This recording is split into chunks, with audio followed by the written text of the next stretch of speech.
Greetings to you all and welcome back to Let's Play the Langrisser. We're ending our phase and seeing what the enemy can do. Hopefully they'll start attacking us now, we can get into a bit of the action. Freyja has something to say. Yes, what a genius battle plan you have. We fell right for your trap, Kramer. Good man. Whose name is now Kramer, because he's lost his umlaut. Poor chap. The Water Dragon Navy, that consists entirely of flying units.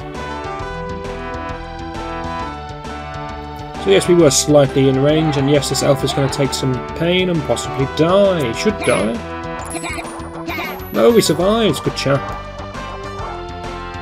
As I said, I don't mind if these front three elves take a bit of a beating. That's really their job, is just to absorb the first couple of blows. As you can imagine, this is going to get pretty clustered, and they're all going to be grouping up, which means Fireball is going to come back into play. It's going to be a very influential magic in this one. Attack wanting the elves. That's going to be very useful. It's probably going to be done by Erwin.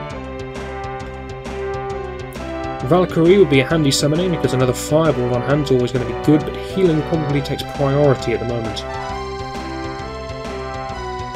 No one's damaged, so scrap that entirely. I'm summoning a Valkyrie.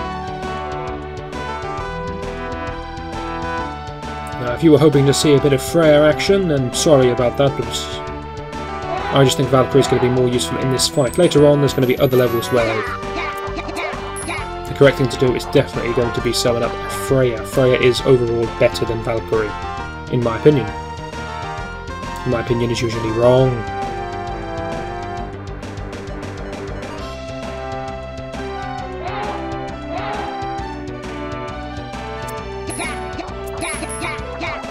Now C units, in other words Leicester, are usually quite defensive. It's odd that they're quite so defensive, but when they're put in the water they gain an enormous terrain defense bonus, together with naturally being quite defensive units. Because of that, you'll notice his bonuses are only even split at the moment, 5 attack and 5 defense. And you may be thinking, that's not very defensive, what are you talking about? But most sort of attacking generals have significantly higher attack than they do defense. So he is quite defensive. That's probably why his elves are managing to survive. Usually elves won't live through an attack by flyers.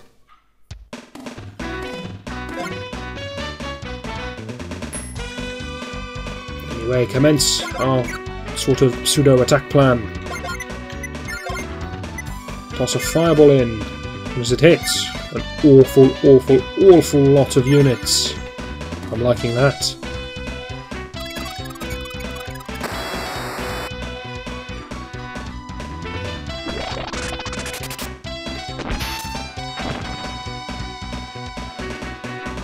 For good damage as well. It's going to be hitting every unit for 2 and every commander for 1. That'll do just fine. Erwin, it's time for you to attack up. Once again, you'll notice we're in a situation where, yes, we could cast Thunder, but it's really not going to do very much, not compared to what we just managed there with Fireball. Just attacking a single group is just not in comparison. Can we safely take down 7 with 10 archers? Let's have something to say! Okay. It's not that intimidating if we're being honest, Leicester.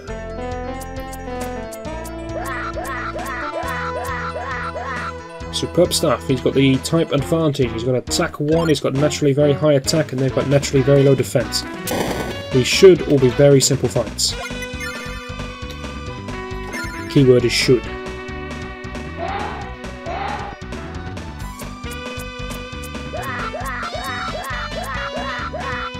They've yet to miss a single arrow, so I do have faith that Leicester will be able to keep this up. One thing I do need to do, however, is pull those chaps back. We'll see Freyja there, it's 15 MP. Can you tell me anything about Freyja? No, you can't. We'll summon up a Valkyrie then. I could have spent turn 1 summoning a Valkyrie and then moved everyone forwards, but then that would have just taken an extra turn up moving forwards. And there were enough of them as it was. Okay, 5 archers on 5 harpies. That's going to be a closer fight.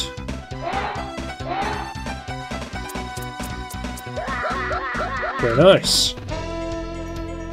They are on fine form, are the elves today.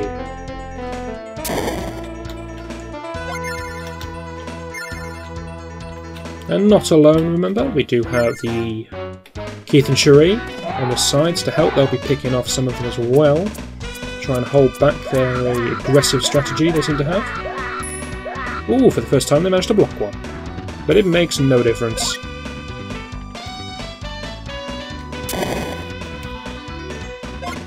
Lester himself doesn't really have anything to do. That's a shame, but he doesn't have any magic, I do believe. Oh, you can reach something. Go for it.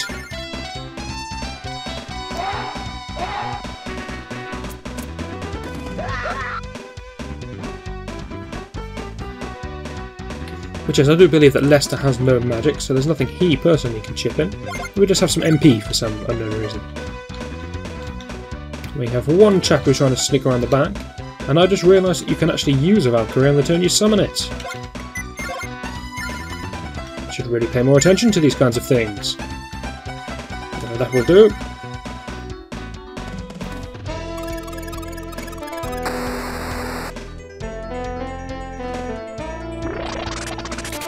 I wonder if anyone there took a gander at what Liana's bonuses are up to now, that she's class changed. +4, +10.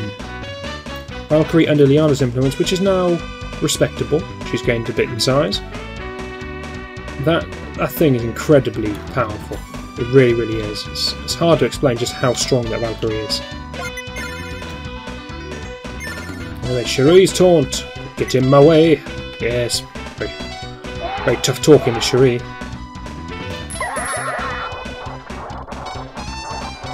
A very large defense bonus for Cherie is kind of out of character. It's coming from the necklace. Going to be rather offensive with Cherie. There's no reason not to. She'll lose some units, but it's okay. She has to do something with them. There's no point in just sitting there.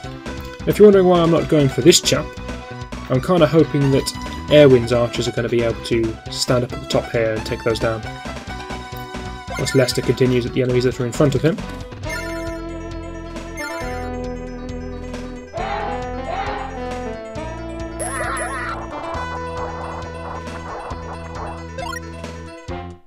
Should be able to pick off a rather large number of them this turn, which means it won't take many turns to destroy them all, which means that 18 turn limit that they've forced upon us is absolutely fine.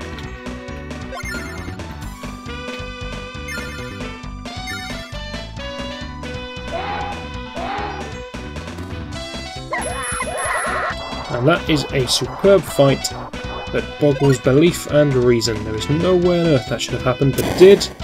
So we'll take that. Are you alone now? Yes, you are.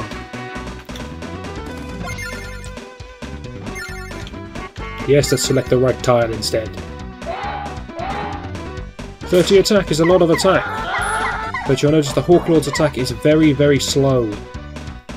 It gets about 2 hits in before the enemies reach the other side, I believe. Maybe it's even only 1. Really do get a lot of hits off before they start. Before those dangerous looking petals finally start picking people down.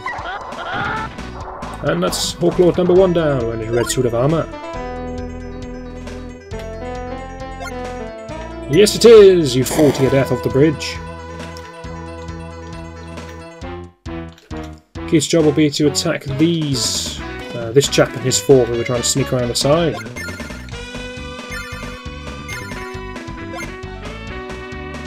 You're flying, Keith, they can't walk over you at all.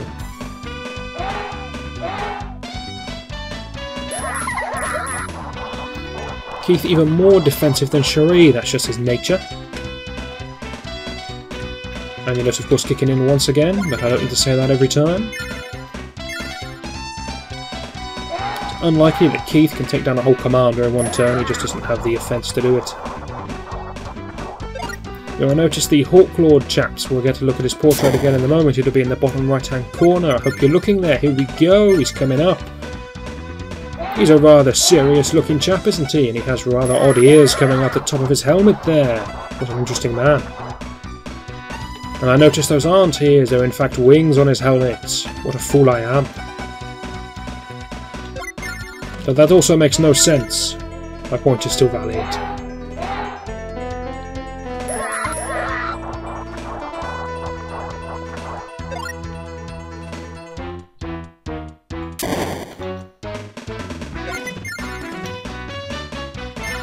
Keith is really fighting all three at once, so it's a little more difficult for him than it was for Cherie, who ignored one and went for the one behind it. I don't know where the third one from the top's even gone.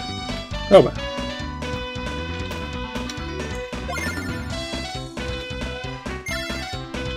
The enormous movement power of a flyer there coming into great use, because this one's going to go plummeting to the ground, and land on the grass, that is.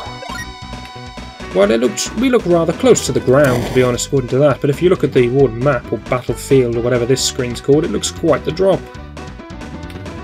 Well, I guess that's a trick of perspective.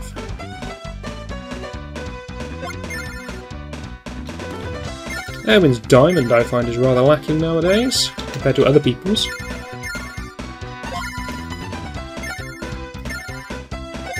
His job is simple, it's just to put all of his archers up on that top side there. We don't mind if Erwin loses any of his archers, they're not really of any value to us.